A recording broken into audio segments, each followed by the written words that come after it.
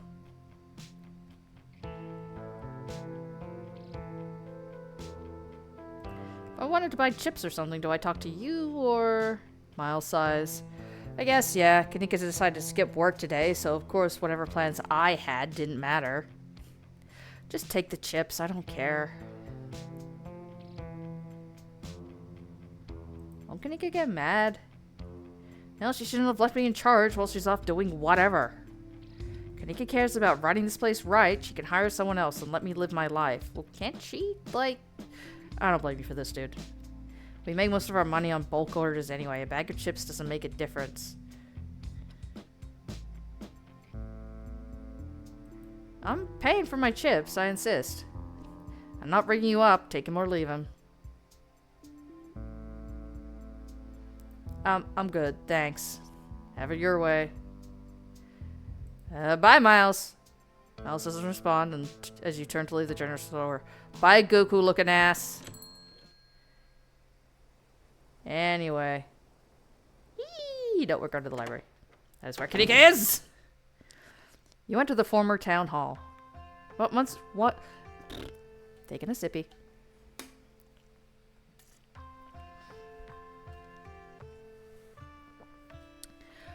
What once must have been a stately foyer has since been converted into rows of shelves. Meeting rooms and offices long ago gave way to an assorted reference collections and reading areas. Oh, hey! You made it! You quietly shush Stella before heading over to her and Kanika's table. This is a library. And there's Pixel. Pet. Yeah, also, if you haven't seen this game before, welcome to this. Don't worry about it. Oh, shit, no! Self-voicing disabled. Shit, I'm sorry, I didn't mean to press the button. Hey again. Stella filled me in about last night. You look tired.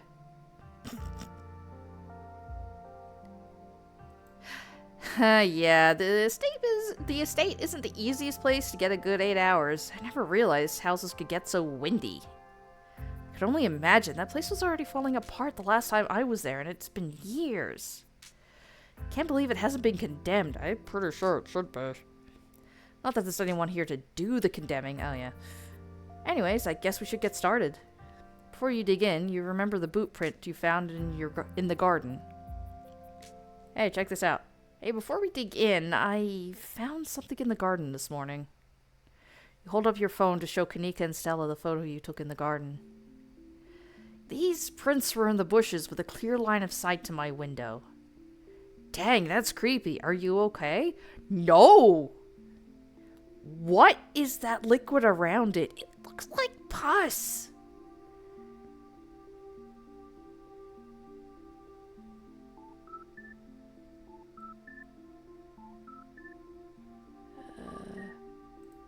I can't say I'm filled with the thought of someone watching my room.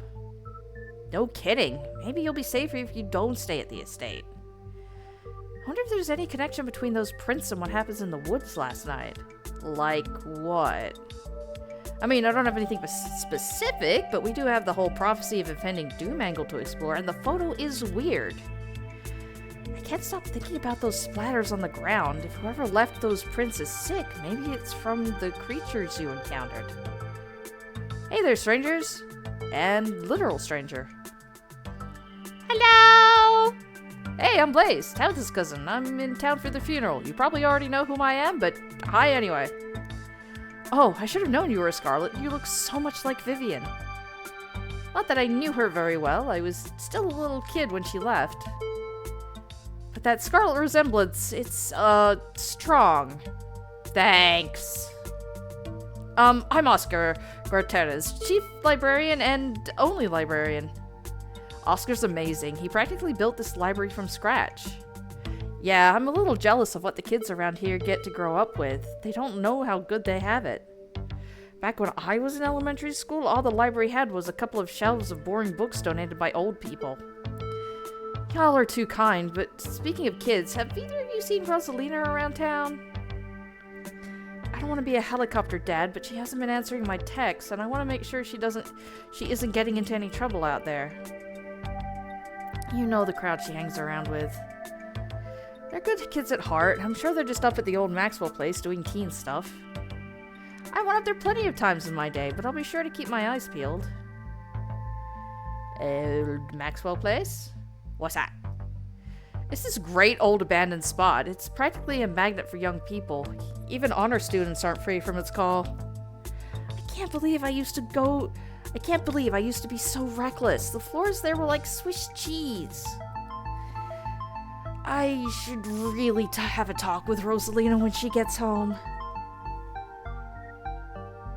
I don't like the thought of teens getting up to mischief with all those ditchlings in the woods. Ditchlings? That's actually why we came in today. Have you ever heard of them? Apparently seeing one's supposed to mean a disaster's around the corner. Doesn't ring a bell. Dang, worth a shot. Okay, if you were, say, trying to predict a horrible disaster that might befall our town, where would you start looking? I love the little guy. She just scribbled. Also, Gretchen. Pet. Also, QA. What are you channeling? Ginika. Well, they say history repeats itself, so I'd probably try and figure out what sort of disasters this region typically falls prey to. Should I be worried about something? I don't know yet. I'll be right back. Gonna have some more books. Behave while I'm gone, Gretchen. Aw, you don't have to worry about her, Stella. You're such a good dog, aren't you, Gretchen? Here, have a biscuit, old gal. Gretchen inhales the soft biscuit, drool leaking from her toothless mouth as she swallows it whole. Not really whole, but it's fine. You're doing a good job. I'm pretty sure Stella's barking up the wrong tree, Oscar. I don't know if you have to worry about anything One second, Oscar. Let me just take a sip of water.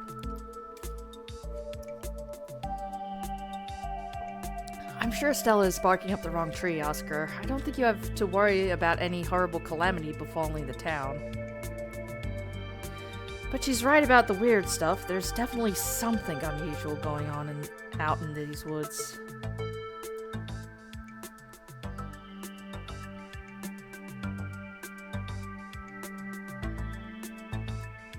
Whatever's out there in the woods has been brutalizing the local wildlife. I don't think it's safe. I'm gonna try calling Rosalina again. I'm sure she's fine, really. Rosalina's a smart kid. She knows better than to go around getting into trouble. We'll make sure to keep our eyes peeled. In the library. Blaze, if you see a 13-year-old girl with a black braid and glasses, would you let her know her dad is worried about her? Oscar anxiously wanders off, phone in hand. Got him! Just grabbed a whole mess of local history books. Stella sets a massive pile of books on the table and pulls up a chair. All right. This is going to be so much faster with the two of you here to help out. I got our snacks, got our books. Let's get this research party started. Reading awaits. Okay. All right, let me just take a sip.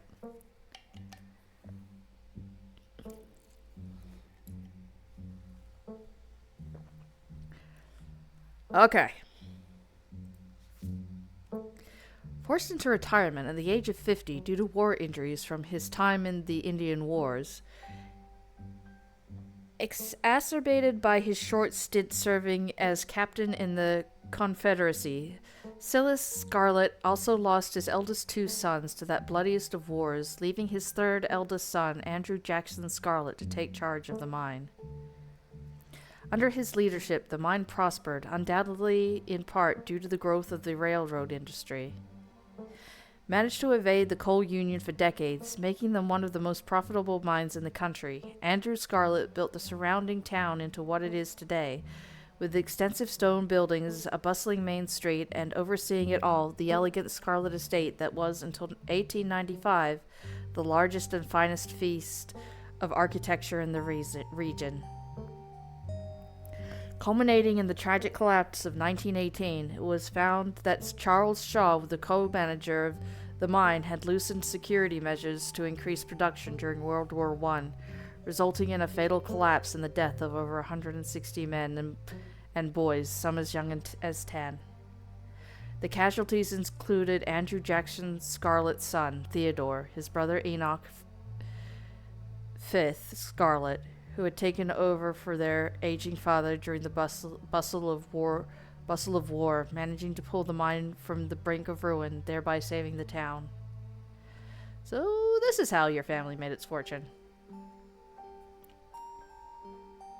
Silas Scarlett, soldier, woodsman, leader. Silas Everett Scarlett was born to Colonel Everett Jr. Scarlett in 1818. One of the 12 siblings, he grew up in eastern North Carolina during a tumultuous time in the state's history, and not much is known about his life before he joined the Army in 1836. He quickly rose through the ranks in part due to his father's connections, but also due to a particular ruthlessness, for which he received the nickname Bloody Silas Scarlett. The federal government granted the now Captain Silas a tract of bounty land in exchange for his services in the Indian War, and he settled into the hills of North Carolina in 1841. That land would become Scarlet Hollow. More sipping. But it started as a simple log cabin built by Silas's own 2 hands, accompanied by his family of 10. Silas, his wife Mary Joseph Scarlett, and their 8 children. That's a lot of fucking kids. No offense to all the fucking kids, but there's still a lot of fucking kids. Logging business brought many workers and fellow landowners to the hills, but it wasn't until Silas discovered rich seams of coal running underneath the entire region that Scarlet Hollow was really put on the map. He saved what he could and bought the surrounding hillside at a great discount, cleverly hiding what he knew about the land's true value. Thus, he had all the resources to found Scarlet Hollow's now famous coal mine. You're finished with this one. Oh, you take book reading as one of the... Bookworm is one of the perks. Or book smarts? Yeah, book smarts. There is so much reading. A few entries catch your eye. Alright, these are these ones. Often linked to Cherokee legends, some cite the Wampus cat as originating with the story of a woman who sought vengeance against a monstrous cat demon for driving her husband mad. She hunted it down and, by wearing a bobcat mask, tricked it into using its own vile magic on itself, freeing the people of the region from its evil. Others say the creature comes from the story of a woman who wore the pelt of a wildcat to witness forbidden hunting rites. The hunters of her village gather to perform the rites, and she watched in secret from underneath the cat's pelt, but was soon discovered. For her indiscretion, she was fused with the pelt and transformed into a creature that was neither human nor cat, forced to wander the wilderness alone, feared by all. Her calls are those of great sadness and serve as a warning to anyone who dares goes against tradition. Tommyknockers! Tommyknockers originated in Cornish mythology, spreading to the United States when Cornish immigrants began working in the Appalachian mines. They're named for the knocking that can be heard from seemingly within the walls before a cave-in. According to some, the knocking serves as a benevolent warning. Others believe that the creatures take stolen hammers to the supports of the mines and collapse them on whoever's unfortunate enough to still be inside. They are traditionally thought to be impish, leprechaun-like beings, but some claim they are the spirits of dead miners forever cursed to haunt their final resting place. Daily Bowl. There was a hunter who lived in a tiny cabin in the middle of the woods, all alone with his hunting dog. One night, after a particularly bad week of hunting, both their stomachs empty, the hunter spied something out of the corner of his eye. Some small creature had gotten into the cabin through a hole, and before he could even figure out what it was, he'd drawn his gun and fired at the thing, his hunger guiding his actions. But it was quick, and it ran back through its hidey hole and out of sight, leaving only its long black tail shot off by the hunter's rifle. "Guess this'll have to do," he said to his dog, and threw the tail into the pot to cook a soup. He and his dog ate well that night, the tail filling them both up. The hunter crawled into bed, satisfied, and the dog curled up at his feet. He woke up to the sound of long nails scratching across the wood. His dog nowhere in sight, only a rumpled spot on the covers where he'd been, and in the gloom he saw 2 big yellow eyes staring at him. I want my Taily-po. A high, hoarse voice cracked from the darkness. Go away, he screamed at the thing. But it stepped closer to him, still shrouded in darkness, the sound of long claws scaping across hardwood accompanying its movements. I want my Taily-po. The creature growled again. I'll get my dog after you, the hunter squeaked, his voice catching in his throat with fear, but the dog was nowhere to be seen. I want my Taily-po. Before the hunter could so much as scream, the creature leapt from the darkness, long claws stretched out towards the hunter. No one is sure what the creature did to him that night, but the next morning all that remained of the hunter, his dog, and his cabin was a chimney standing alone in the woods. We're done! You close the book and put it back. I think I'm all done. Let's check in.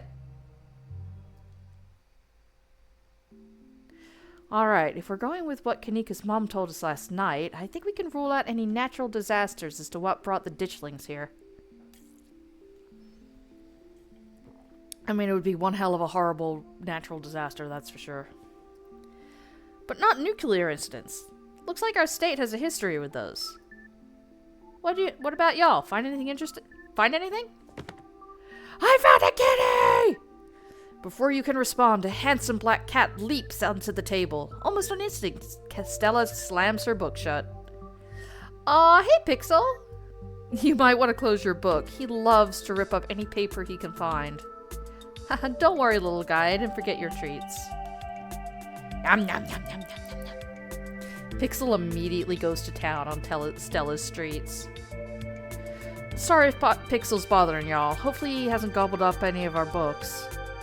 He can't stand the thought that other people might pay attention to him, anything that isn't him. Why do you let a paper shredder freely wander around the library? Have you seen this little guy's face? How could I say no to that? You just... Oh, bit of game lag there. Oh, word. You decide to let Pixel be. The cat curls up on the table, fast asleep. Look at this loaf. It is a good loaf. Alright, I better get back to shelving. Let me know if y'all need anything. Any luck on Rosalina? Not yet. I knew a teen would be a handful, but I didn't think it would happen overnight. I'll probably head out once you're all done and check in on our usual haunts. Stella, what was that you were saying about nuclear incidents? You're talking about that Goldsboro thing, right? Yeah. Apparently in the 60s, a B-52 carrying a live warhead broke up midair and dropped a couple of bombs. Fascinating bit of history there. The first 2 of the bombs landed upright after its parachute got caught on a tree. Thankfully, it didn't go off. At the time, the government claimed that the bomb was unarmed, but it later came out that the only thing preventing a detonation was a single electric switch which failed to trigger on the descent. And 60 years later, the second bomb still hasn't been recovered. Right. It's conventional explosive disintegrated in midair, but most of the nuclear material was made unrecoverable by flooding. If I remember correctly, they just buried it and sealed it up.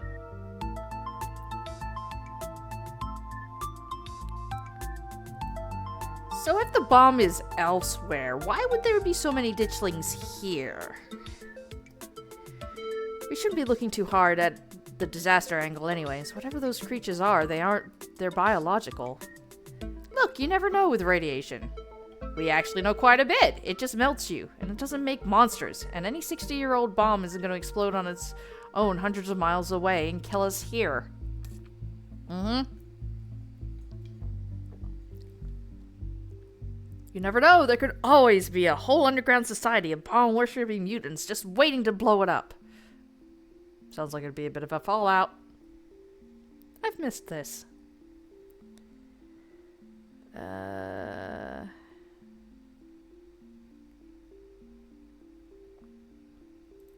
you think there's a cult here?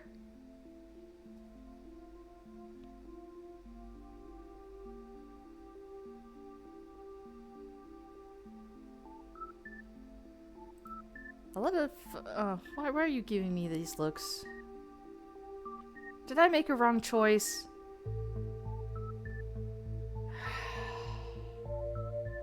Why? Alright, just a second.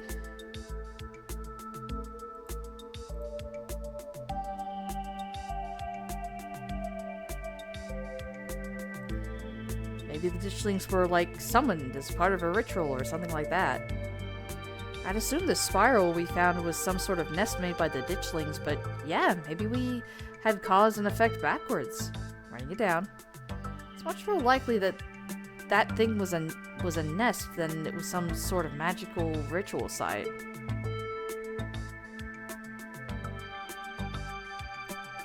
It's about the coal mines here. Kanika visibly shudders. I get cold sweats just thinking about it being in a place like that. I feel for the guys who work up there. I could never. Speak for yourself. I love a good crevice. Damn it, Stella. What happened after the mine collapse? The book just kind of glosses over that. There was a union for a little bit, but it didn't last. There's not a whole lot written about the past century here. Yeah, Scarlet Hollow Mine isn't exactly the most ethically run business. I'm sure Tabby runs the mines better than Charles Shaw ever did. Still doesn't let the union in, though. There's a reason she and I don't talk. A union-busting mine collapsed from poor working conditions. Color me shocked. Yeah, it's pretty awful. That's what the sculpture out front is for, commemorating all the men and children who died that day. Every kid in Scarlet Hollow learns about the collapse of 1918. Our teachers love to emphasize how many children they had working down there, probably to try and show us how good we have it or whatever. Low bar, if you ask me. You know, that could be what the ditchlings are warning us about. Another collapse. Writing it down on the list of possible disasters. Yeesh, Stella, that's morbid. And besides, it was all Charles Shaw's fault. The labor market is way more strict now. There's no way you could get away with that kind of safety cutbacks he pulled. Y'all don't actually think the mine's about to collapse, right? No, I don't think so. Phew, had me worried for a second there. Don't give me that look, Kanika. I hate to give Tabitha any credit, but the mine is safer now than it was back then. Still, what a horrible thought. Oh, don't worry about it. You never know. Stella, this is not a you never know moment. Never mind that I was just... we're moving on. You guys really seem to have a bone to pick with Charles Shaw. That's what happens when someone directly causes a monumental disaster, especially in a small town like this. People tend to spit when they hear your name. You got ran out of town on a rail, you know? And that's not a figure of speech. Back then, they actually tied you to a rail and ran you out of town. There's a big mural of it over on the far wall. I'm still a little curious about that whole thing. It's like, I get it. They take you, they put you on the rail, they tie you to it, they pick up the rail, they run you out of town, and then just leave it somewhere? I guess? He got off easy, if you ask me.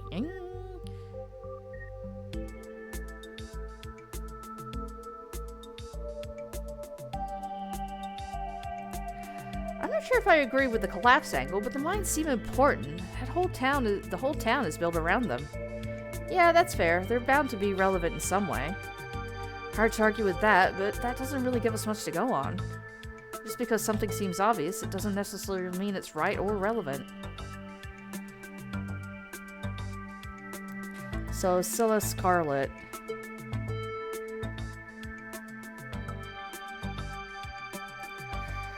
Yeesh, I figured old money from South wouldn't be great, but he, sure did some things to get where he was, huh? That book is a perfect example of why you should use multiple sources for your research instead of trusting the first thing you read on the subject. Yep, dude was a monster. The mines made a lot of money during the Civil War, too. And you can probably guess which side a North Carolina businessman owner would be working for. Sorry you're related to him. I'm sorry, too.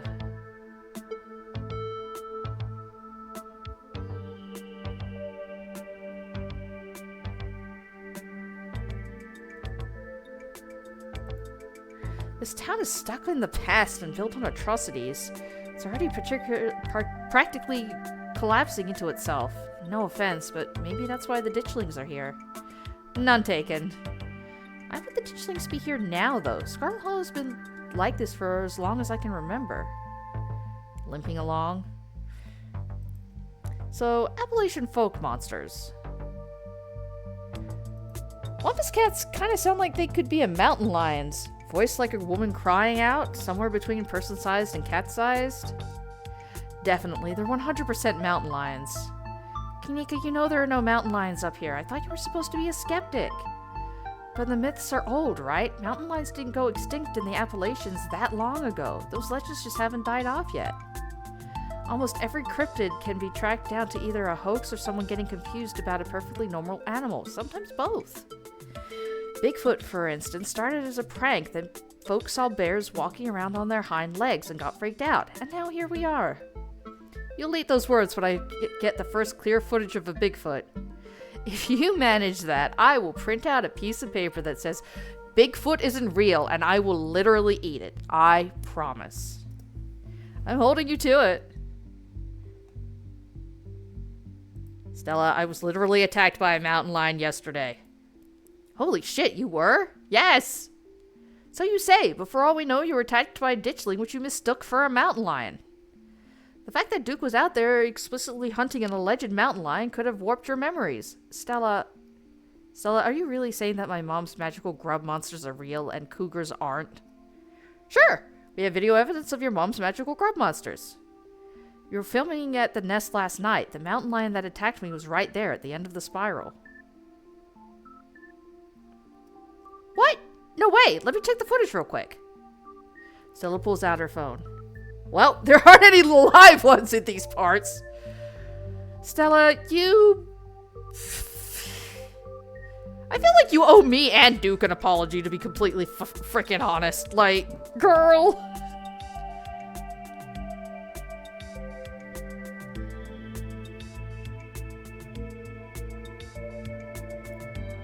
You think ditchlings are Tommyknockers? What with the whole warning thing? Good thought, but Tommyknockers live in mines. That's their whole thing? Gotta write it down, though. Tommyknockers are literally just the sounds of what happens when a bunch of rocks and wood are about to collapse. Are they? Or are they the sound of a mysterious creatures pounding on the rocks and support beams with hammers to cause a collapse? There's simply no way to know.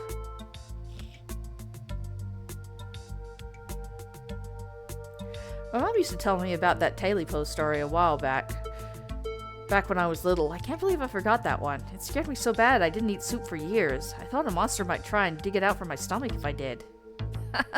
I love that one. There's this old chimney in the woods that I used to think was the chimney from Tailipo. The one that was left after the thing did whatever it did. Now that I know, that's just because chimneys don't burn down, and wood houses do. That doesn't mean it's not the chimney from Tailipo.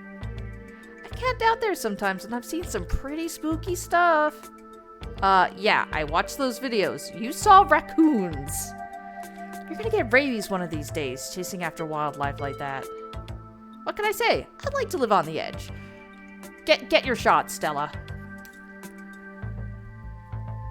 As we know from Grimshire, rabies is no fucking joke. As I knew from before Grimshire, rabies is no fucking joke.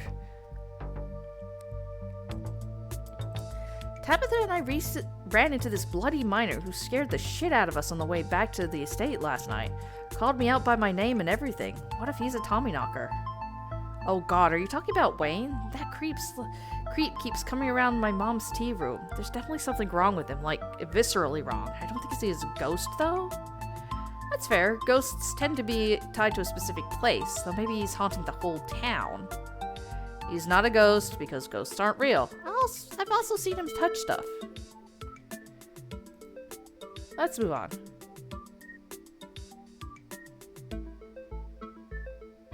What do y'all think? There's an awful lot of mine-related stuff in my notes. Maybe that's our next stop. I mean, all I read was mines-related stuff. Like, that's... like... yeah. We can poke around, see if... Hang on.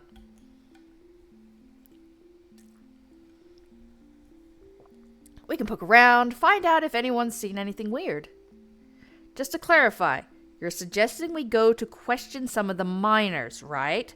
We are not poking around unprepared in the actual mines, right? ... Right? Yeah, totally. 100%. I would never. We don't even have good reason to go down there. Good. Let's keep it that way. You know how I feel about mines. I promise, Neeks, we're just going to question some of the miners. And if that questioning gives us a good reason to go poking around, say, a cool abandoned coal mine, then we'll cross that bridge when we come to it. You can cross that bridge when we come to it. I am not going underground. I'm just messing with you. We'll stick to the surface. Okay, good. And hopefully we can find out about what happened to Wayne while we're at it.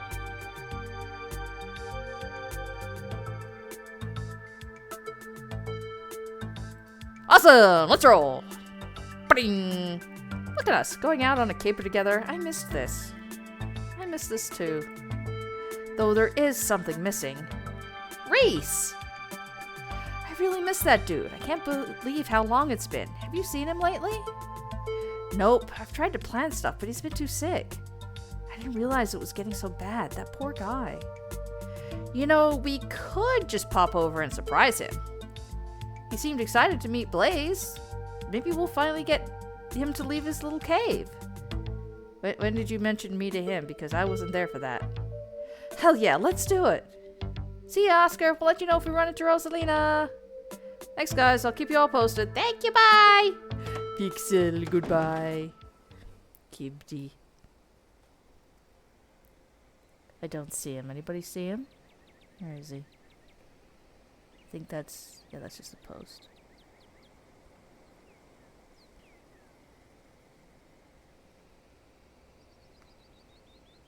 Okay.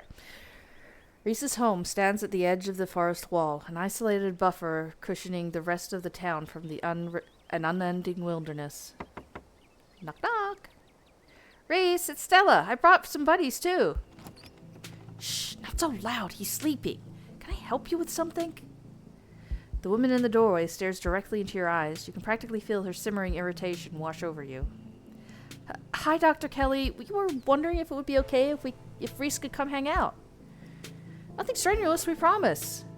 I'm not going to wake him up. If he's sleeping, he probably needs it. Whatever you two have planned is probably beyond what he can manage right now anyways. Oh no, poor Reese. It's just been so long since either of us has gotten the chance to hang out with him. I'm sure he and Blaze would get along super well too. Look at Gretchen. Both of them leaning in with the puppy dog eyes. Hi, I'm Blaze. Vivian's kid? I know who you are. The way she avoids looking at you and as she speaks makes you feel like you've done something wrong, even though you're pretty sure you've done nothing at all. Reese's mom turns back to the house, sighing. Sorry, I know that was a little rude. I know you just want to hang out with Reese. And he misses both of you, too. He's usually feeling his best around mid-afternoon. Why don't you come over tomorrow? We can have some supper, and y'all could hang out for a bit.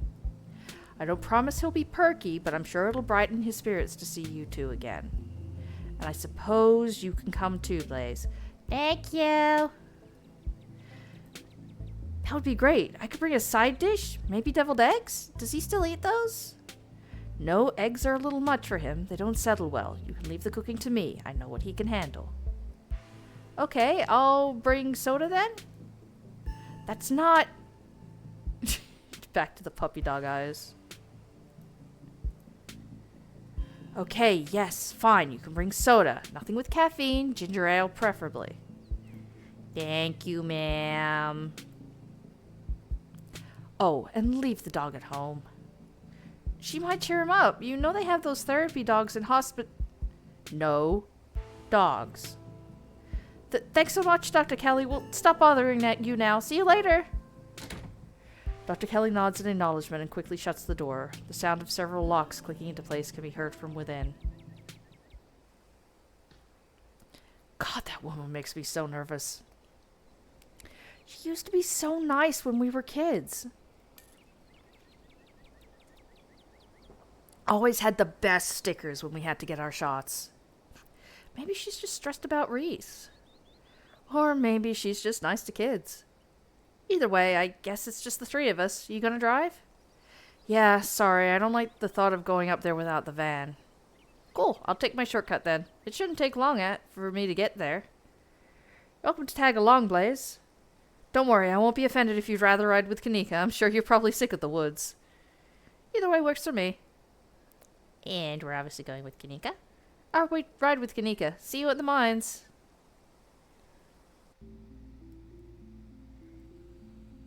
Magical girl, Kanika. Kanika is a careful driver, maintaining her control even though her old van bumps around on the uneven mountain roads. She treats the tight turns with the fear they deserve, unlike your cousin, whose mood seems to make itself known through how aggressively she speeds around the treacherous bends. Thanks for indulging us on that little diversion. Reese's mom is scary. I've seen him in person maybe 5 or 6 times in as many years. That was always in-house, and with his mom right there the whole time. No one even knows what he's sick with. That sort of isolation can't be good for his health, no matter what his mom says. So, what's actually going on with Reese? Good question. I wish I knew. His mom's been saying he's sick for years. It's not like she's wrong about it. He's been a wreck the few times I've seen him. I just find it a little weird that his mom hasn't brought in any outside doctors, at least not any I'm aware of. I mean, she's a doctor, but if your kid's been housebound for that many years, you'd think it was something you'd put a lot more effort into fixing. I don't know, I'm probably just projecting or something. Also, to be fair, we don't know if she did bring in people and, just didn't announce it. That is rough, though. Yep. I stopped by the general store this morning and met Miles. What's his deal? He didn't do anything weird, did he? He tried to make me steal some chips. Of course he did, and I'm so sure he told you all about how we get most of our money from bulk orders, so it doesn't really matter if you just take something. It's fine. Thanks for letting me know. I just wish he would grow up. It feels like I can't trust him to do anything without leaving a mess for me to clean up. Don't get me wrong, he's family, and I love the guy, but he sure doesn't make it easy. So, do you have any plans to get out of town? To live somewhere else? Yeah, this wasn't the plan, and it still isn't. I was actually a couple of years into vet school, top of my class I might add, when my dad died. My mom wasn't up for running the store, and you've met Miles. I only wanted to take a semester off, help them get back on their feet, but it's been a year and change now. It's not just about my family, too. The general store? That's the general store. If it winds up going under, it's hard not to imagine the whole town just collapsing with it. Maybe I'll go back next semester.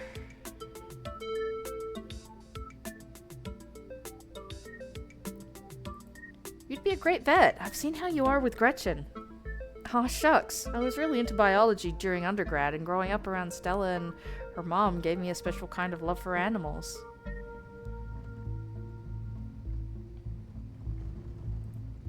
Can you please drive me out of town, like right now? We could both just leave and go somewhere far away from here where neither of us need to worry about ditchlings or catalysmic events.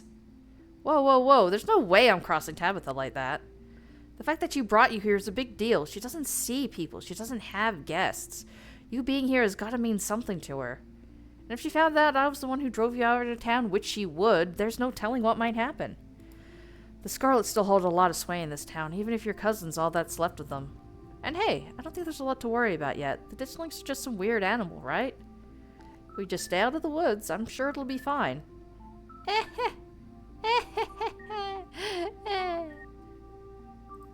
you have any other theories on what's going on, aside from what we talked about in the library? I don't know. I don't think there's enough information yet to support any strong conclusions. Though, I've been wondering if what you two saw was maybe some sort of mutated animal, like a strain of hairless monkey or raccoons or something. Do you know about Morgan Island? It's off the coast of South Carolina. There's a whole population of rhesus monkeys infected with herpes. Just 4,000 of them. Maybe the ditchlings are some kind of alopecia research monkeys. Which sounds ridiculous now that I've said it out loud. Forget I said anything. No, I totally buy that. Those weird sounds, the not quite human ape-like appearance. Okay, good. Glad I don't sound nuts. We were talking about mythical creatures. You could say they were maybe some weird strain of monkey raccoon thing. They're not, but that's besides the point. And now we just chill. You and Kadika sit in comfortable silence for the last few minutes of the ride. You and Kadika arrive at the mines before Stella. Stella's probably gonna be another couple of minutes. Hey y'all! How was the ride? I'm just gonna put Gretchen down for a second. Did you run here? Yep, felt like getting a run in, and I didn't want to keep y'all waiting. You didn't run into any of those creatures, did you? Nope. That makes sense. They're probably nocturnal. I don't know if I should feel relieved or disappointed. But we're here. What's the plan? I guess we just go talk to people. I guess so. I should probably be on lookout duty. I'm a bit of a persona non grata in the mines. Tabitha? Yeah, I might have tried sneaking in to talk to her a time or two too many. And Gretchen makes it extra hard to be sneaky. We're probably less likely to get caught if only one of us is snooping around down there.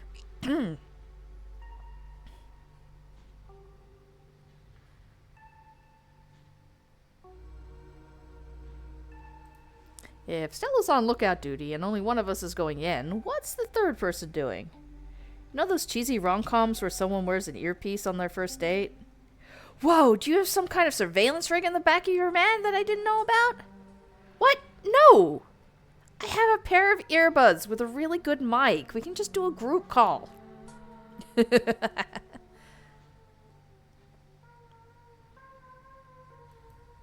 sure I'll fit right in with a bunch of burly coal miners. You're gonna do great. Kanika hands you a pair of earbuds. We can feed you questions if you get stuck, and Stella can give you a heads up if Tabitha's heading your way. Dang, I've missed doing this sort of thing with you. You're so thorough. Aw, thanks. I do my best. I guess we should part ways and start the call, yeah? Stella and Kanika break off, leaving you alone at the entrance of the mines. Your phone buzzes. Hey! Can you hear us? Try saying something. Nope, can't hear you. Sorry. Very funny. Thank you. You're coming through crystal clear on my end. Nothing to do now but enter the work site. You pass through the unlocked fence and enter the property of the Scarlet Hollow Mines. Wait, I forgot to look. Anybody see him? Anybody? He's here somewhere. Maybe just not in this shot. I will find you.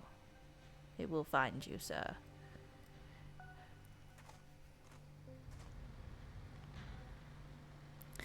You pass through the unlocked fence and enter the property of the Scarlet Hollow Mine. I'm in. Alright, Morpheus, good to know. No, I'm a hacker. Which, yeah, anyway.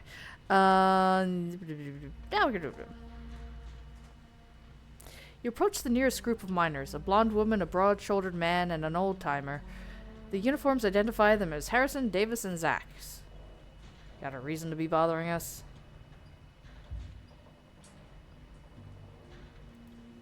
Anything weird lately? Miners look you up and down. Weird how? Like weird animal sightings? Nope. You been talking to that townie? The one the boss gave a lifetime ban to? Wait, are they talking about me? Yeah, she's like a Bigfoot YouTuber or something. Her videos are actually pretty good. Yep, that's me alright. Aw, that's so sweet. But, you know, now that I think about it, it's pretty weird. I haven't been seeing many animals at all lately. Used to be I'd seen all sorts of critters. Now it's mostly birds. This is your first time up here, ain't it? Just not used to seasons changing. All the animals are hibernating, that's all. I don't know, she's got a point. I've been living up here 5 years now, and it's never been like this before. Ha! Maybe it's that global warming thing, then. I think they're calling it climate change now. Any weird noises coming from the woods? Not a peep. We're underground most days, though. You know, I heard something unusual the other night. I thought it might have been an owl or something, but it didn't sound right. It was an owl. You're just not used to the local wildlife yet. Any knocking in the mines? Can't barely hear nothing when the machines are going down there. He's right. Loud as shit. It does sound like knocking, though, the way the machines are pounding through the rock. Not sure if that's what you're thinking, though. Not asking about Tommy knockers, are you? Tommy what's now? Tommy knockers. They're like an old Welsh myth. Little guys that live in the mines and knock on the walls before they collapse. Ha! Nothing like that down around here. Somebody getting sick? People getting sick, like, more than usual? Nope, nothing like that. I feel fit as an ox. They have good working conditions in the mines, and our health is wholly looked after. Okay. Ask him about Wayne. Do you know anything about a guy named Wayne? Yeah, we knew him. He was such a cut-up. Miss that dude. Why are you talking about him in past tense? I met him last night. Good question. Wait, what? No way. Isn't that the guy y'all said was, well, I guess he ain't, and he hasn't skipped town, huh? Pretty unexpected turn of events, if you ask me. What a relief. I thought something awful had happened to the poor guy.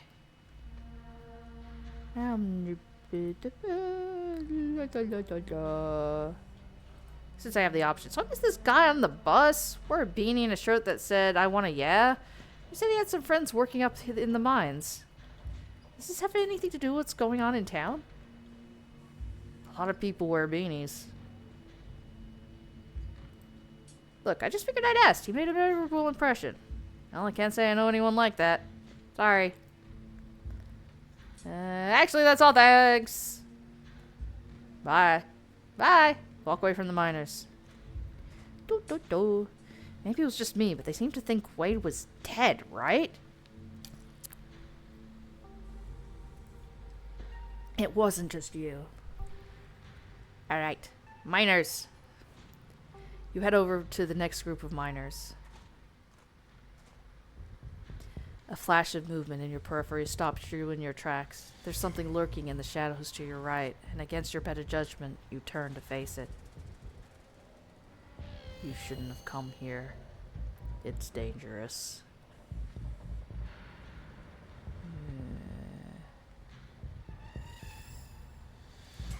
Whoever this creep is, he doesn't seem to understand who's boss around here. Also, stop stalking me! You rush forward to throw a punch, but before you've even finished swinging, the figure's already moved to your side. Jump back. You're strong, but part of being strong is knowing when you're outmatched. You leap back and make space between yourself and the figure. You don't have to be afraid of me. I am the only person in this town who truly cares about your safety. Don't forget that. Even if it's already too late to stop what's going to happen.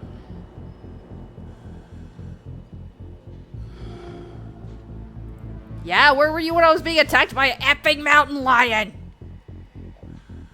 I would have stepped in if the old man hadn't beaten me to it. Clearly, I need to be closer to you. Please don't. Before you can say another word, the figure is gone. Hey, Blaze, are you still there? We've just been getting static from you. I had to tussle with Wade. Whoa, I thought I saw some action down there. Are you okay? I'm not used to being outmatched like that. Yeah, after you clocked the ditchling last night, I'm surprised anyone could keep up with you. You should be careful about picking fights with him. If he's sick, if he's as sick as I think he is. I hate to say it, but between the way those miners talked about him and how the call went to static, what if he's a ghost?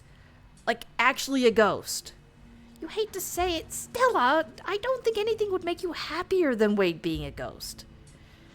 And ghosts aren't real. Hey, now, just because I want ghosts to be real doesn't mean I want this ghost harassing Blaze. Thank you, Stella. He said some really ominous shit to me, like, I'm the only person in this town who truly cares about your safety, that sort of thing. What the hell is that supposed to mean?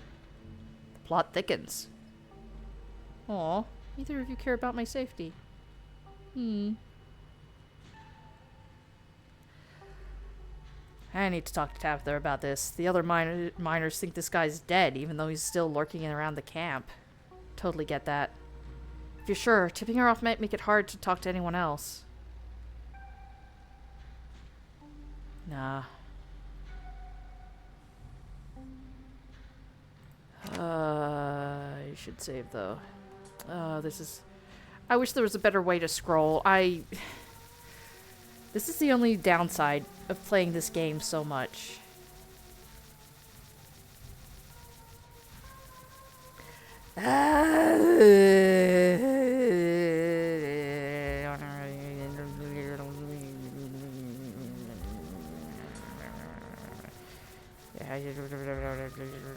Don't worry about it, don't worry about it, don't worry about it, don't worry about it, don't worry about it, don't worry about it. Oh. And chapter 1. Whee! Okay. Boop. Okay. You make your way to the trailer in the middle of camp. Hang up. Hey guys, I'm gonna hang up real quick. I don't want Tabitha to think I'm spying on her. You disconnect from the call before opening the door. Cousin! You enter the trailer, Tabitha's trailer, and find her sitting at her desk, her head buried in her hands. Kenai, your eyes are immediately drawn to the gun hanging above Tabitha's desk, but then they drift to the bulletin board on the side wall. It's plastered with wanted posters for Stella, as well as a number of suspiciously ordinary photos of her and Gretchen. Ah, yes. I see you feel normal about her. What are you doing here? What's with the gun? It's Perlane's. She put it there to intimidate people. I always thought it was a little old-fashioned, but if it works, it works. And you wouldn't have asked about it if it didn't leave an impression on you. Now why are you here? I could just leave if you want. No, you're already here. Might as well tell me what's so important.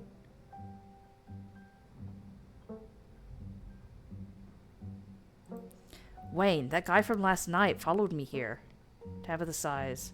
I don't know who you think that was, but it's not him. If you're going to go around asking questions about Sam Wayne, you're probably going to hear some rumors. Sam was friendly with me. He even came around to the estate a few times, and a lot of the workers here just can't seem to get over it.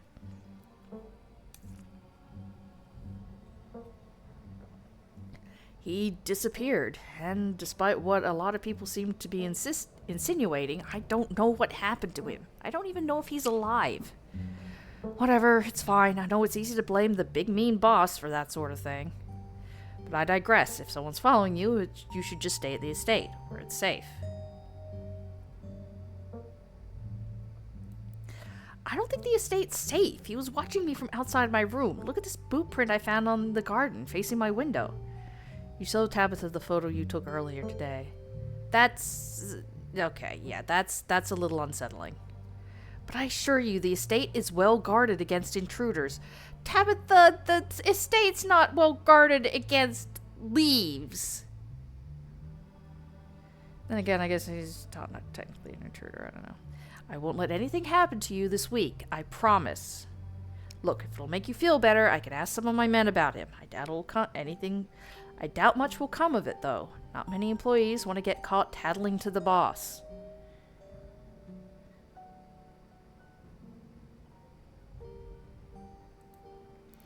think there might be a mine collapse soon. The creatures I saw last night are supposed to be some sort of portent of doom. I'm just doing whatever I can to keep people safe. Look, I get it. I really do. Stella has a knack for spinning people into hysterics over shadows. The only credible threat to the mines right now is me not being able to do my job. Coal is a tough industry, Blaze. I'm sure you know. As I'm sure you know, the seams in these hills aren't exactly untapped either. This mine has been operating for almost 200 years. It'll run dry at some point, maybe in my lifetime, but I'll do whatever I have to if it means this place lasts just a little longer. Over 100 people work for me, and for each of those people, this is it. This is the best job they're ever going to get. I don't like doing layoffs. I don't like doing cuts. I don't like seeing my childhood home crumble around me. But every day I get up and I do what needs to be done to save this town from ruin. Now, not that I believe anything when it comes to Stella and the monsters, but who cares if you two saw Harbinger of Doom? I see that every day. Okay. You leave it at that. Look, I'm kind of swamped right now. I was actually getting ready for a big meeting when you walked in. But if you want, you can just wait here for an hour or so, and I can swing back when I'm done to pick you up. Just don't go around bothering my men. Don't move a muscle. Don't so much as make eye contact with them. They're supposed to be working. Yes, ma'am. I'll see you then. Okay, bye. Bus. Peanut bubber. I mean, I know he's not in here, but like... Is that like a Macca's bag? I know it's not, because there's no Macca's here, but, you know, whatever. That is a dead-ass plant. Fly be dead. As soon as she's gone, you place Kanika's earbuds back in your ears and redial the group. Hey, is everything good? Tabitha was actually really helpful. Let's meet back up. Really? That's incredibly surprising. No use sticking around here. Let's go regroup. Hi, girl. As you leave Tabitha's office, you take a moment to get your bearings, only to be interrupted by a sudden movement out of the corner of your eye. A girl carrying a bundle of snack pops through a hole in the fence and disappears over the crest of a hill. Hey, I think I just saw Rosalina. Wait, really? What's she doing here?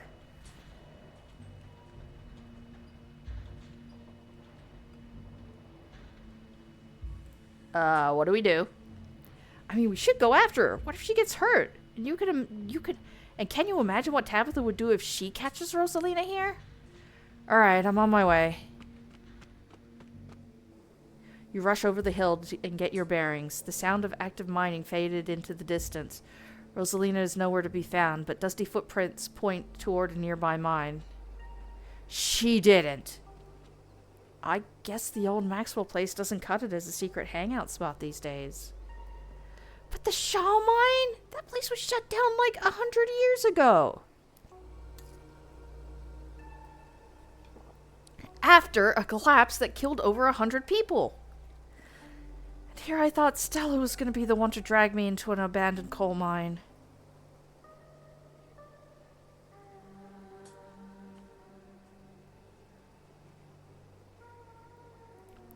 Cool. It's been ages since I had a chance to get some good spelunking in. Well, at least we'll have a good guide down there in case things go south. Whoa, you sure you want to tag along, Neeks? Blaze and I can handle this on our own. Yeah, I'm sure. As much as I hate confined spaces, I'm not about to let Rosalina get hurt in there. Even if it means I have to go underground. Neither of you are convinced. Yeah. Stella and Kanika disappear into the mines. Before you follow, you briefly wonder if you should let Tabitha know about this. Okay, here's the thing. I could let Tabitha know. Kanika would not be happy with me about it, is the thing. Okay. I'm gonna say before I do this. I so rarely do this without Stella. I've done this, I think, Stella. What? Why? Why names? Why do I do this with names? Anyway. uh, for Kanika, I guess. I know I could call her and then still go in, but I'm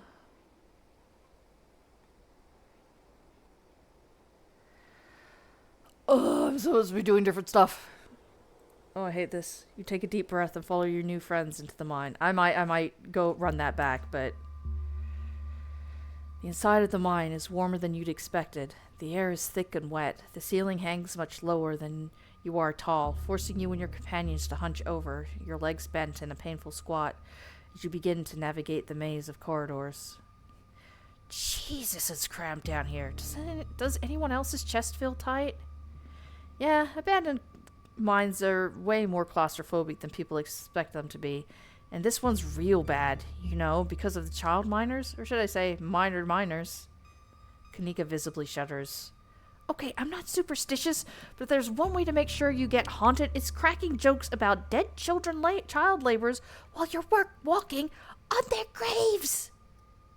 What can I say? I do my best to tempt spirits wherever I go. I actually snuck down here a few times to try and get some good footage. Part of my ghost hunting phase. Jesus, Stella! The things you do for viewers! Did you find anything? I wish. If any place in Scarlet Hollow was actually haunted, it'd be these mines, hands down. But all I got was dust in my lungs and a couple of false alarms.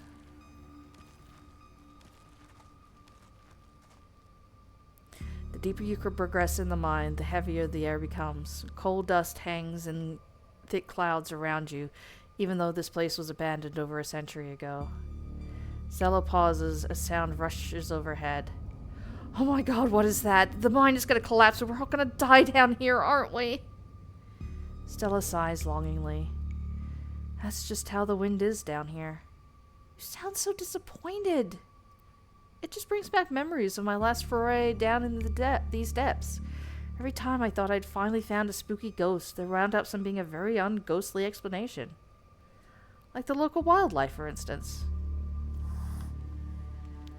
Stella turns her flashlight up towards an alcove overhead. Those guys got me real good last time I was here alone. Oh my god, there are bats down here! I'm gonna get rabies, aren't I? I'm gonna get rabies and die in a mine collapse. You holding up okay, Neeks? No, she's not. Yeah, sorry, I'm just a little on edge. Kanika stops mid-sentence by a thunderous knock echoing from deeper in the mine. Okay, what was that? That was... I have no idea what that was. Did that sound like knocking to you guys?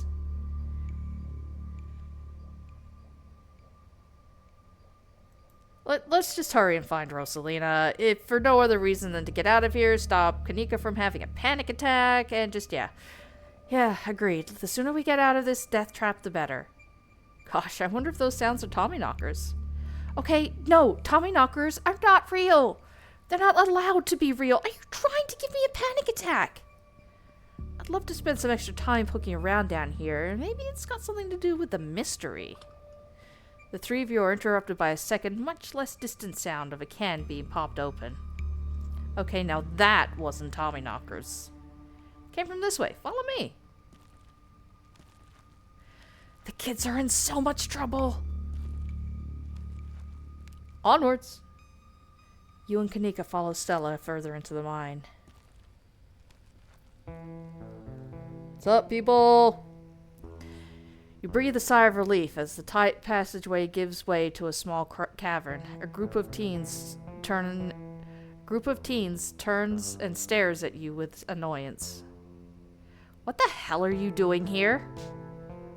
What the hell are you doing here, you creeps? Are you stalking us? Yeah, creeps! I just said that, Alexis. If I wanted an echo, I'd yell into the Grand Canyon.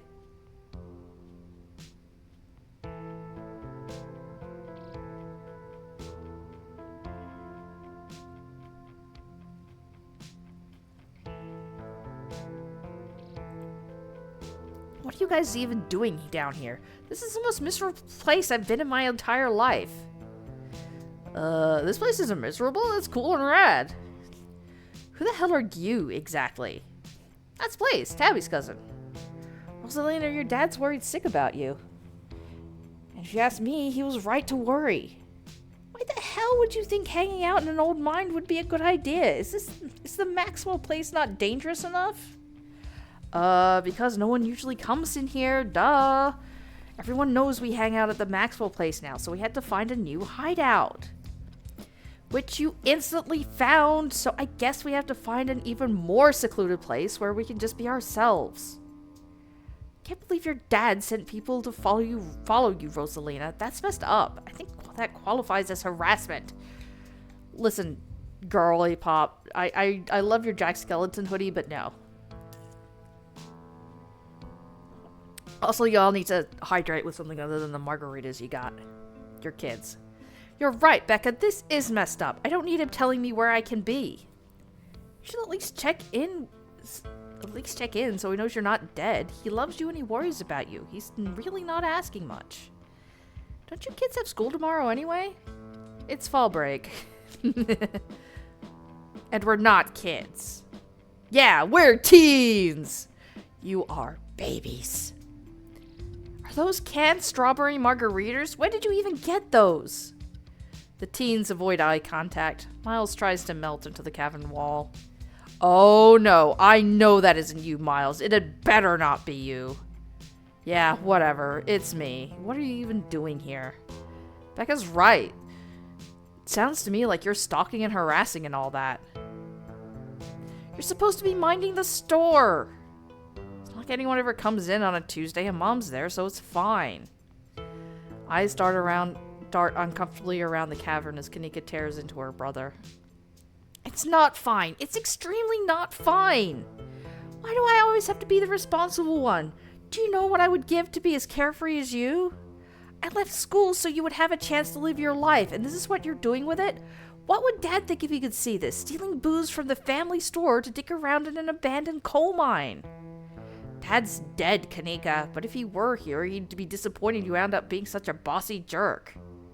Who cares if we're having canned margaritas somewhere we're not supposed to be, nobody's supposed to be bothering us?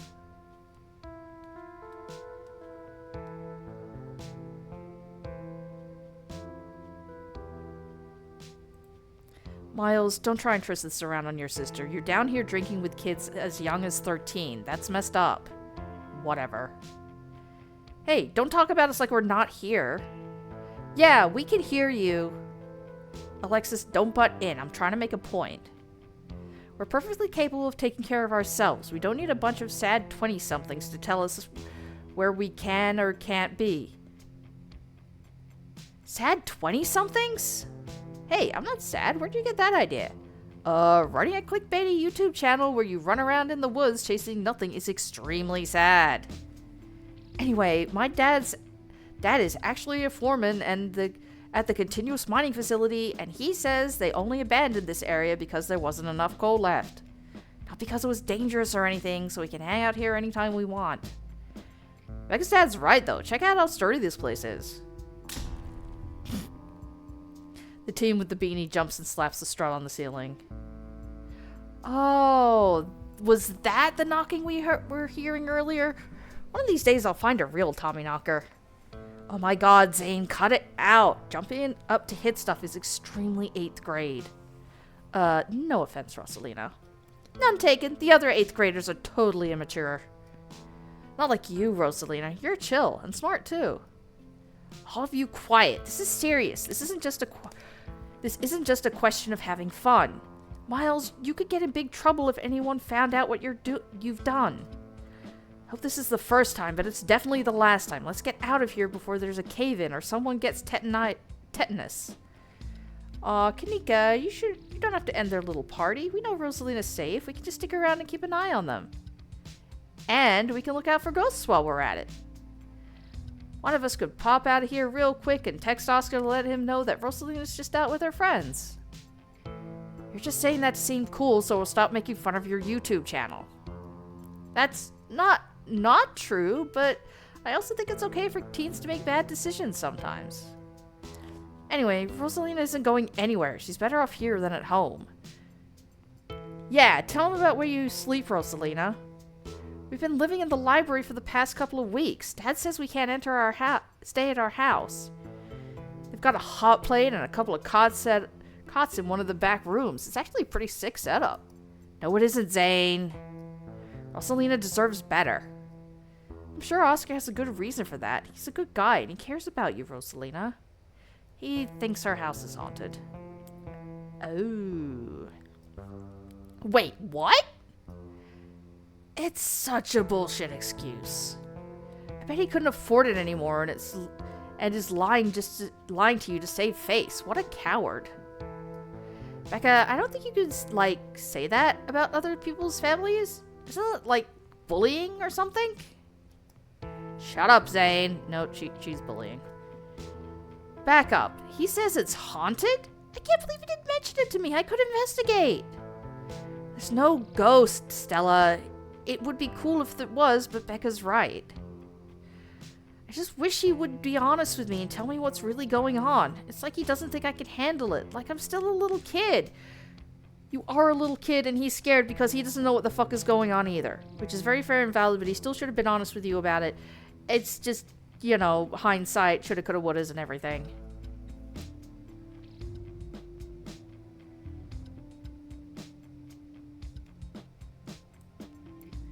I'm not going to weigh in on this. This is between you and your dad, and the two of you should talk about it anywhere that isn't here.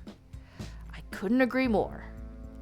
Yeah, if Rosalina's house was haunted, we should break in and, Ghostbusters or something. Sounds pretty rad to me. Whatever gets you delinquents out of this mine. Oh my god, Zane, you can't bust a ghost if there's no ghost. Also, Rosalina lives there. She can't, break into her own house. I mean, she can, it's just not illegal. It's like when you get stuck outside. There's no ghost that you know of. I bet we can figure out how to bust it if it's actually real, and if it isn't, well, problem solved. Rosalina, you can always stay over at my house until Stella ghost busts your place. We have a finished basement with a pull-out couch. Why are we talking about this like it's a thing? It's not a thing. It's not a ghost. Becca, just stop it. Seriously, girl. Whether there's a ghost in Oscar's house is a question for a time when we're not in immediate danger. And to ruin everyone's fun, the answer is probably no, there's not a ghost. Now I'm gonna drag my shithead brother back home, and I suggest you kids leave this empty mine before someone gets black lung, or gets crushed by rocks, or meets any one of many terrible fates people tend to meet in abandoned mines. Kanika is interrupted by a pair of thunderous knocks. That wasn't me, I swear. Then what was it? Come on, Stella, did you have a whole list of perfectly natural explanations for scary mine noises? It's Tommy knockers, for sure. I know this isn't why we came down here, but we gotta check it out. Stella, do you have no sense of self-preservation? Kenai, you hear something over the sound of Stella's pleading with Kanika. Something like shuffling of feet on stone and the whispering of mischievous teens.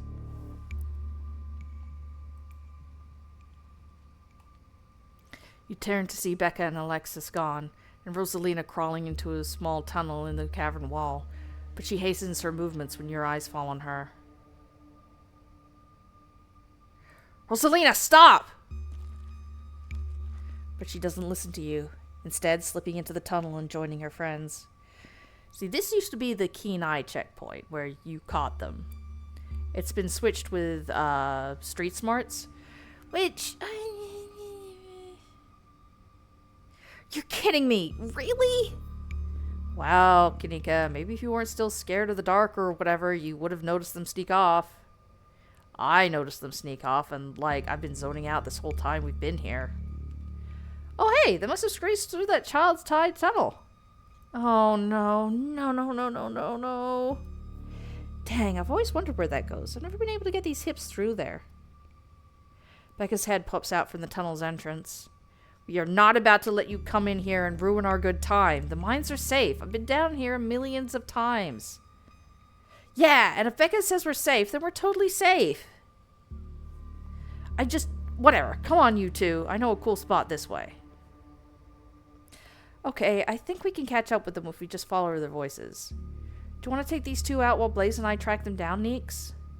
Look, I know I've made a bit of a fuss about not liking this place, but I'm not sure but I'm not about to leave you two alone down here.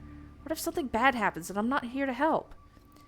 Or what if you run into something totally normal down here and you think it's a ghost, and I miss out on my chance to figure out what is actually happening? All right, knuckleheads, if I don't escort you two out of here myself, can I trust you to actually leave and go home? Yeah, sure. I never could fit in that tunnel anyways. They've crossed a barrier that I cannot, so my time here is up. But only because Stella promised me a ghost hunt tomorrow. Whatever. I still have to do my dailies anyway, and the service down here sucks. Good. Now go. Miles and Zane quickly head back towards the entrance. Alright, let's get this over with.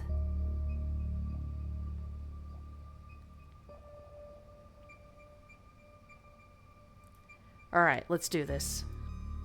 We can get coffee at Winnie's once we're all out of here. My treat. That would be nice. You and Kanika exchange a glance as Stella ventures forward. Let's go. As the three of you move deeper into the mine, you hear echoes of conversation bounce around the walls. But Becca, why are we doing this again? We could get in so much trouble. We're doing this because I'm not about to take life advice from a YouTuber and a dropout. Whoa, that's so uncalled for. I didn't drop out. I'm going back to vet school as soon as my family doesn't need me here. I don't know. I think Stella's kind of cool. Her videos are really neat. Oh, come on. She doesn't even have a sponsor. What kind of YouTuber doesn't have a sponsor? I mean, not yet, but I'm in talks with Meat Rice. I make plenty from ads and donations. You feed yourself. You clothe yourself. You pay for, okay, your parents built your place, but there's still stuff to pay for a place on your own. It's like electricity, water bills, yada, yada, yada. You make enough to live off of. That's not sad. Yikes, are you okay, Kanika? Yeah, it's fine. I just can't believe we have to deal with that Becca girl slandering us while we're sticking our necks out for her. God, I hate her.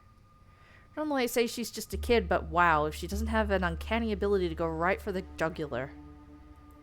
Dang, Meat and Rice? That's a big deal. They're like on every big podcast. Thank you. It feels like a real big step up for the channel. I'm just glad they're not gossiping about me. Yep. Yeah, I know they're just teens, but some of that stuff stung.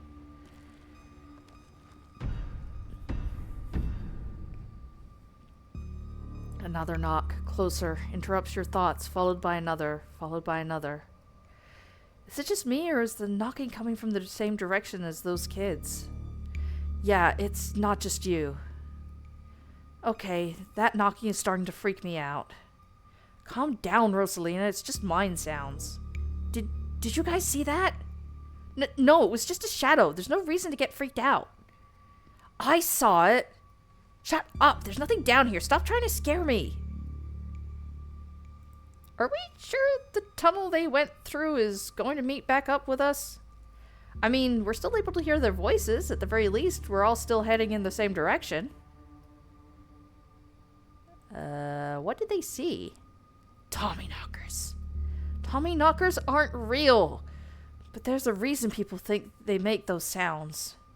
And it's, not a coincidence that the whole Tommy knocker myth is tied to mine collapses.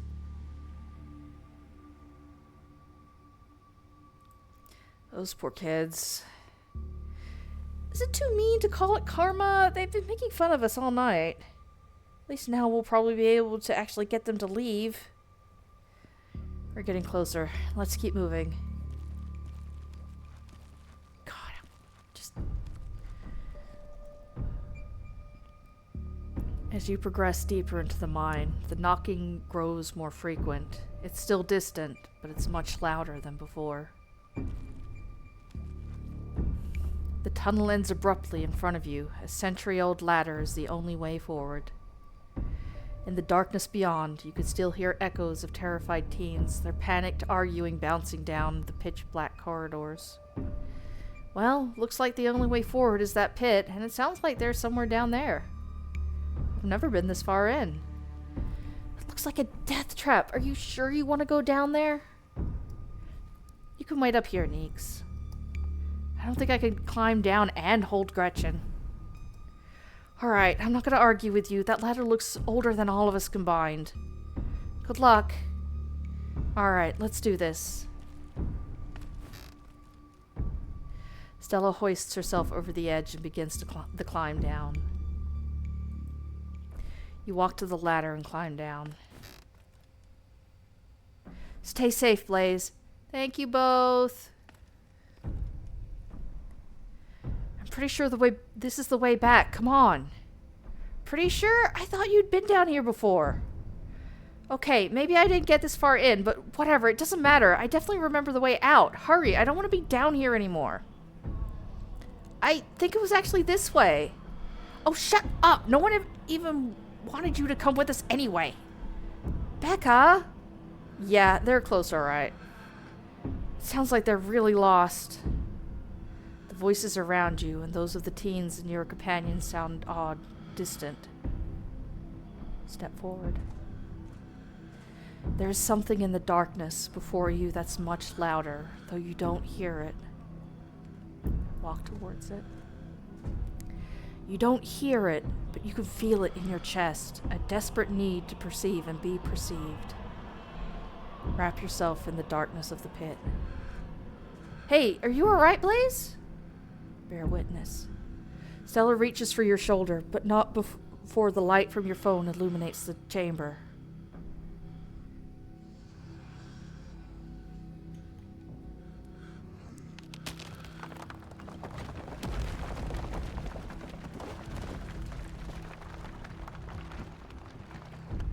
Blaze! Blaze, are you alright?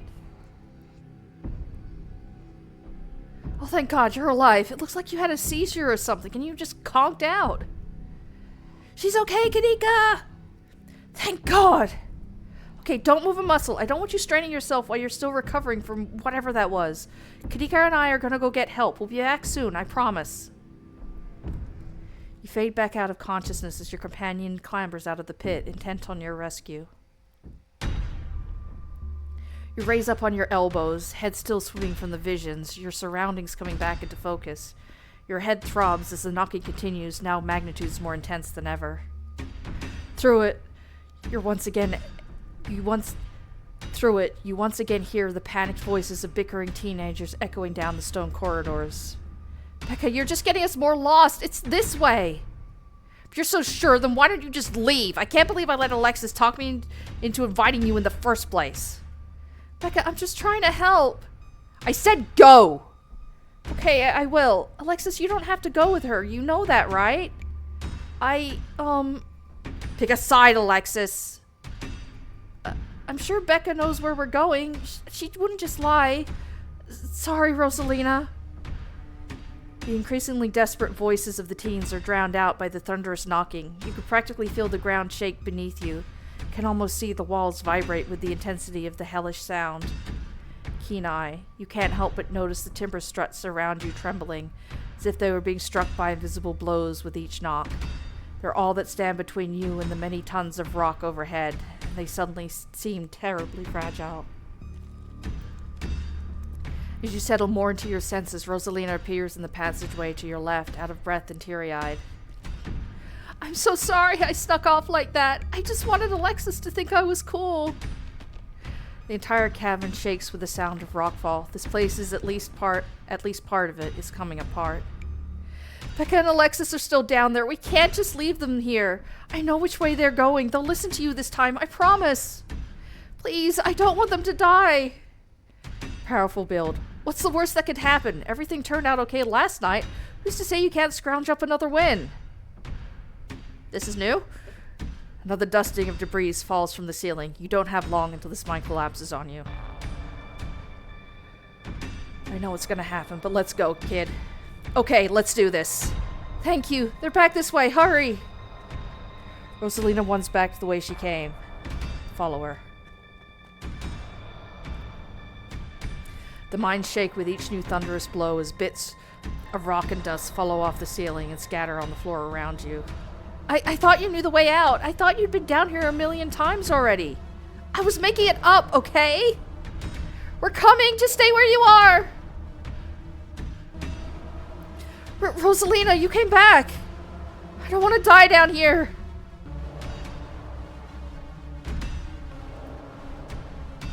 You reach forward and forcibly grab Becca and Alexis, silently pulling them behind you. You quickly push your way back towards the entrance, pieces of fallen rock littering the path around you. As you reach the pit, you and Rosalina direct Becca and Alexis to the ladder. They start climbing.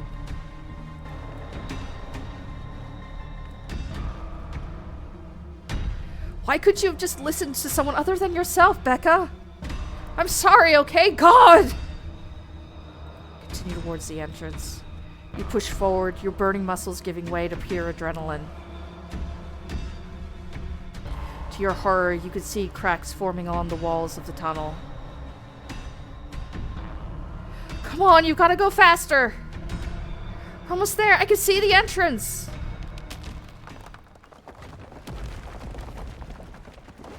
Your surroundings quake as the mine collapses around you. And then the knocking fades, and you feel safe, having arrived back at the entrance in one piece.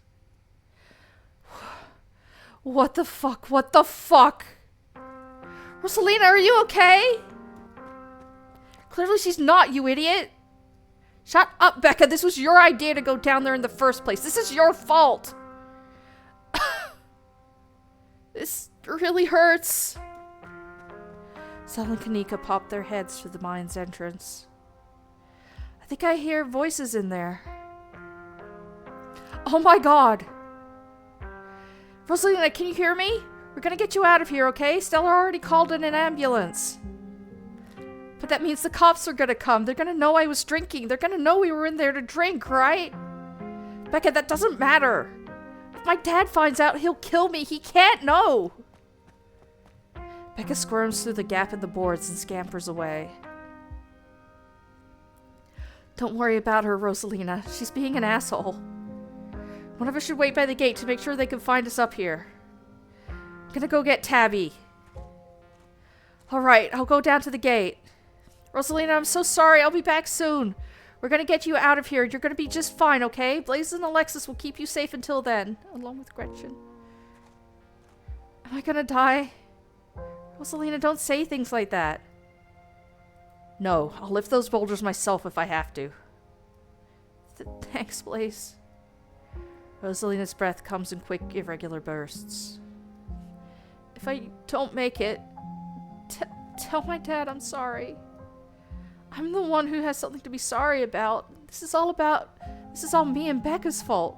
We never should have gone down there. It's not your fault. I went down there because I wanted to. Rosalina pauses, catching her breath. Thank you, Blaze. I'm glad everyone else made it out okay. Couldn't have done it without your help.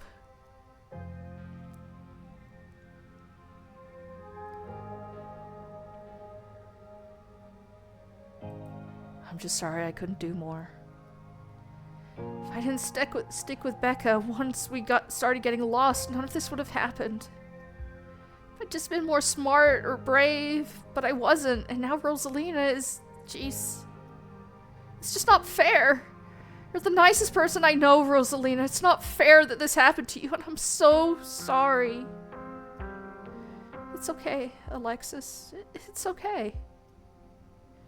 I can't believe you're the one comforting me. Selena? Can you hear me? Yeah. Just hurts like hell. Sorry, I shouldn't be pushing you to talk. I'll just hold your hand until they come back with help, okay? Alexis grasps Rosalina's hand. Tears streak down both of their cheeks as you sit in silence together, waiting for the long, anxious moments to pass before help arrives. Some of my men are on their way with rock lifts. We'll get you out of there soon. Blaze, I'll be having a word with you. Okay. They're over here, Earl. Jesus H. Christ, you weren't kidding about the emergency. It'll be a bit for the ambulance. The nearest depot's over in Brevard, so it'll be at least another half hour. You heard the man. You have half an hour to get her out of there. Move it! Rosa, sweetie, I'm here. Tad, I'm so sorry. I'm so sorry. You don't have to be sorry. It's okay. We're all here. You can hang on, Rosalina. I know you can. Tabitha's men quickly get to work and manage to pull Rosalina out from the rubble just as the ambulance arrives. Sir, I'm afraid there's no space in the back. What do you mean? I can't ride with her? You're better off driving behind us. We're headed to Brevard, so it's quite a ways. Is she going to be okay? Is she going to make it? She's going to make it, right? Please, God. Yes, sir, I promise you. We're going to do everything we can to keep her stable. Her vitals are looking good.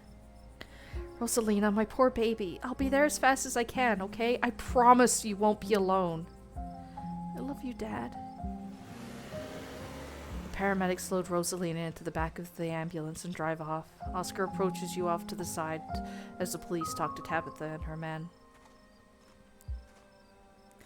What the hell happened in there?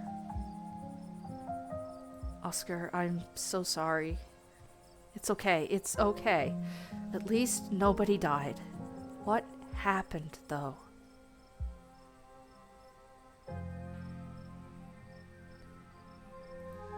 It's just a horrible accident.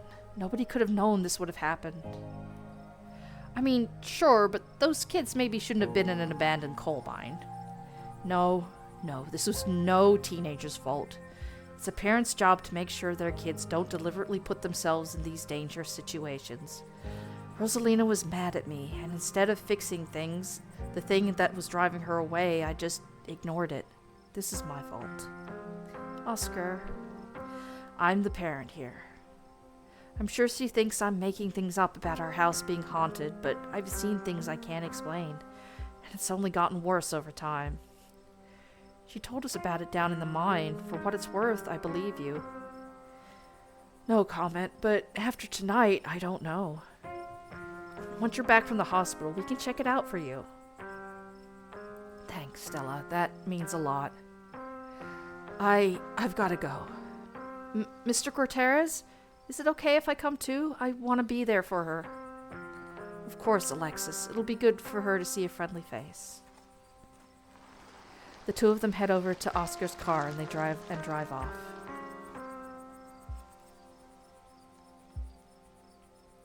Do you think Rosalina's gonna be okay?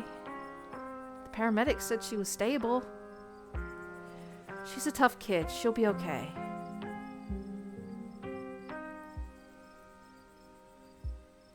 That was too easy to be our ditchling problem. Yeah, I think you're right. We still got a lot of unanswered questions, too. Even more than we had this morning, and we had a lot of questions this morning. This is all still a little too magic for me. Just because two bad things have happened doesn't mean there's a pattern. Right? There was a stone carving on the wall of that pit. It gave me some sort of vision. I saw what happened to this place. Are you sure it wasn't just autosuggestion? We talked about the mine a lot today. I don't know, Neeks. Blaze had, like, a seizure next to his creepy stone carving. It was like something out of a movie. That doesn't mean she had an actual vision. There has to be some other explanation. What happens now? What happens now is we have a word. All of us. What the hell were you three doing here? I thought I gave you very specific instructions, Blaze. Stay in one place while I finish my meeting. I was only gone for like an hour, and here you are, at the site of what was almost a deadly mine collapse. Tabby, come on, it's not Blaze's fault. Stella's right. If this is anyone's fault, it's yours. You have an abandoned mine in your property, and it was barely even boarded up. Kanika,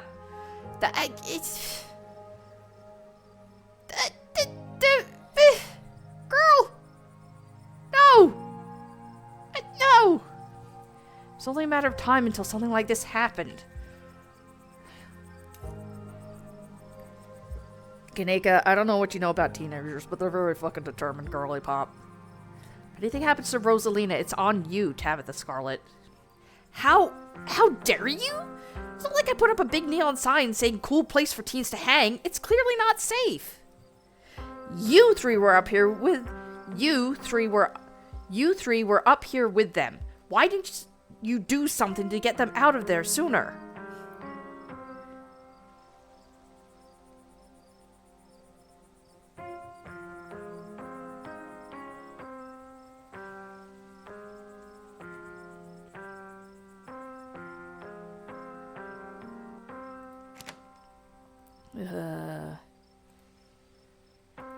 Cool it, Tabitha. We're probably the reason you have one kid in an ambulance instead of 5 buried alive. Fine. You're right. You're right. At least nobody died. Probably. What a heartfelt apology. Come on, guys. What's the point of arguing like this? I know it can feel cathartic to point fingers and yell, but what's it going to accomplish other than bruised egos? You're right. Come on, we're leaving. Now hold on a minute, Miss Scarlet. Mind if we have a quick word with your cousin, miss, in private? Okay, fine, just make it quick, and don't you dare try to pull anything on her. She did nothing wrong here. Ladies, I'm afraid that means you too. Don't you need to talk to us? We witnessed this too. Oh, sure, but that can wait. We know where to find y'all. You know where to find me too, you dumbasses! I'm Sheriff Hugby, and this is Deputy Derrickson. Pleased to make your acquaintance, I'm sure, Mr. Cop. Welcome to Scarlet Hollow. Hope this little accident hasn't colored your perception of the place. Lovely place to live, if you ask me. Well, I also almost got eaten by a mountain lion, so... in comparison... Anyway. Lovely indeed. Now, Sheriff Hugby, don't you think it a mite bit odd that these teens found themselves in an old abandoned mine on the very property Blaze's family happens to own? Don't you think it's even a mite bit odder that Blaze happened to be here at the time of the collapse? I'd be lying if it weren't peculiar. Though I'm sure you're an upright citizen, Blaze, and all this is surely an unfortunate coincidence. But do you think I pulled it down myself, you dumbasses? Still, a good cop should ask himself these questions. Well, if you find a good cop, can you let me know? I'd love to meet them.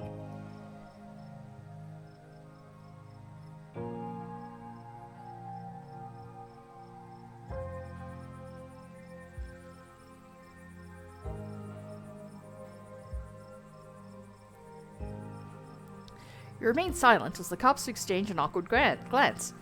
I had the right to remain silent, thank you very much. Fuck the both of you. She's probably still in shock. I almost died. Ya think? Actually, is Wade here? Not that I can see. Can't say I blame him after an evening like this. Yeah, no shit. Perhaps it would be best to touch base in the morning. See where your head's at after you've gotten some rest. Fuck you. From here on out, Blaze, you should do your best to stay out of trouble. Again. Fuck off. Actually, Earl, I'll see you later. There's plenty to do around this town that isn't spelunking around unstable minds. Heh. Wouldn't want to see you on any other our calls this week. Don't worry, I know better than to call police for help. I won't. Have a good one, Blaze. I won't! Deputy Derrickson tips his hat to you. The two officers wander back towards the mine, Derrickson taking notes as they examine the scene. You make your way towards Stella and Kanika. I just can't believe it. I left them behind in there to get help. Is it my fault, Neeks? Stella, no, you did your best. It's not your fault. Oh, hey, guess the cops are done with you? What, are they going to take you in for being present at an accident? Yes, actually. Sorry if they give you a hard time. Small town cops, you know. Yeah. Always blame everything on drifters, even acts of God, I guess. Excellent, you didn't get arrested. Now come on, let's get back to the estate. I'd like to get some rest before I have to deal with the fallout of everything that happened tonight. I'll see you tomorrow, okay, Blaze? I'd really rather you didn't. If you're gonna run around almost getting killed every night, keep my cousin out of it. Your cousin's an adult, Tabitha. She can make her own decisions. Not while she's under my roof. Come on, let's go. As if to illustrate her point, Tabitha grabs your arm, dragging you towards the car. I'll text you when we're back.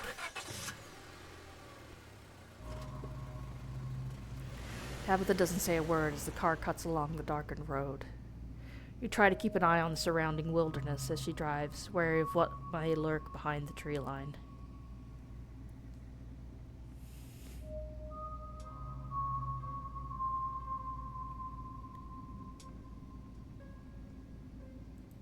Why do you treat Stella like that? Didn't you two used to be friends? I don't want to talk about Stella, and it's none of your business anyway. All right? Sorry about today. Tabitha doesn't answer. This is very me. Sorry for apologizing. Am I talking too much, or... Tabitha continues her silence. How are you holding up? I don't think you want me to answer that question. Okay. I'm doing terribly, by the way, in case you want to know. Noted. You and Kanika really don't seem to get along. She pushes my buttons. Is there some kind of history there, or... No, now quit talking. I need to focus on the road.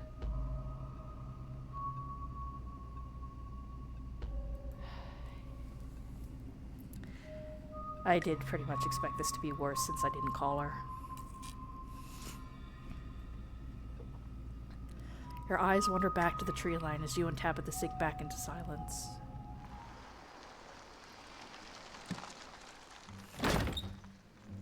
You once again cross the threshold into the estate, the musty stench of the decaying mansion greeting you with its undertones of mildew and wood rot. Well, this day was a lot more stressful than it needed to be, and I'm sure it's the precursor to a horrifically stressful week. I'm going to bed. I suggest you do the same.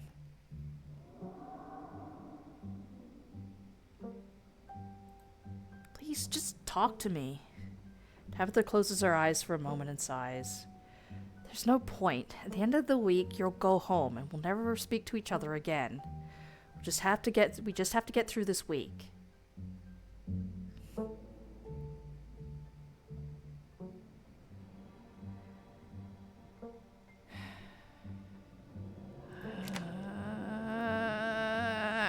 I'm here for Kanika, but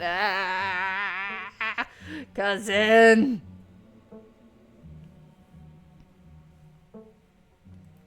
If that's how you feel, why invite me at all? I don't know. You're the only family I have left. I didn't want to do this alone. Why am I even talking to you? I'm too tired for this. I need sleep. See you in the morning. I'm curious, so we're gonna rewind just a little bit. Okay, I'll try to keep it out of trouble. I know I've been causing you a lot of stress.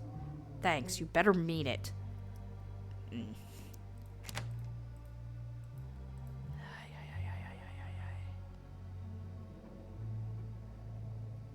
Okay, yeah. That's how you feel. Why invite me at all? I don't know. You're the only family I have left. I didn't want to do this alone. Why am I even talking to you? I'm too tired for this. I need to sleep. See you in the morning. Tabitha turns and makes her way up the stairs, her posture defeated. Turn in. You head up to your room to turn in as well. You collapse in Tabitha's dusty guest bed, your head empty of thoughts. After your time in the Shaw mine, you barely even notice the dust. Your phone buzzes on the table. Y'all, these are those things, right? Kanika sends a picture of a pair of ditchlings by the side of the road. I saw them again, too. Another picture, this time of them staring from a tree. 1, 2, 3, 4, 5. That's a lot of them. What the fuck? Those things are definitely not hairless monkeys or raccoons or whatever. I don't know what the hell they are.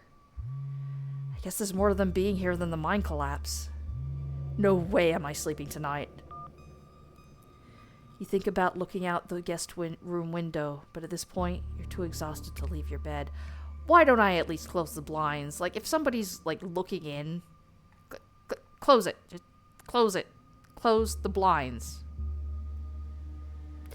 The adrenaline from this evening is finally wearing off, replaced by a creeping exhaustion that threatens to overwhelm you. Your limbs feel heavy, your eyelids slipping down over your eyes even as you stare down at the ominous pictures on your phone. If it weren't for the pit of dread bawling in your stomach, you would almost feel comfortable as you settle in between the covers, your tired bones sinking into the decrepit mattress. When you close your eyes, you see Rosalina's face, twisted with pain, staring up at you with tear-streaked cheeks. Trapped by powers beyond her control, terrified of what her now uncertain future would hold. Your eyes shoot back open, your heart pounding as the door to your room swings open. It's just the cat. It's always just the cat. It's nice to see another living being, even one as unfriendly as Tabitha's cat.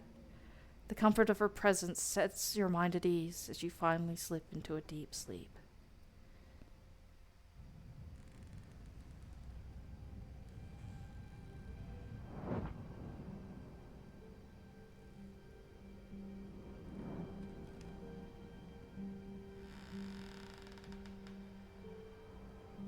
Hey, Tabby.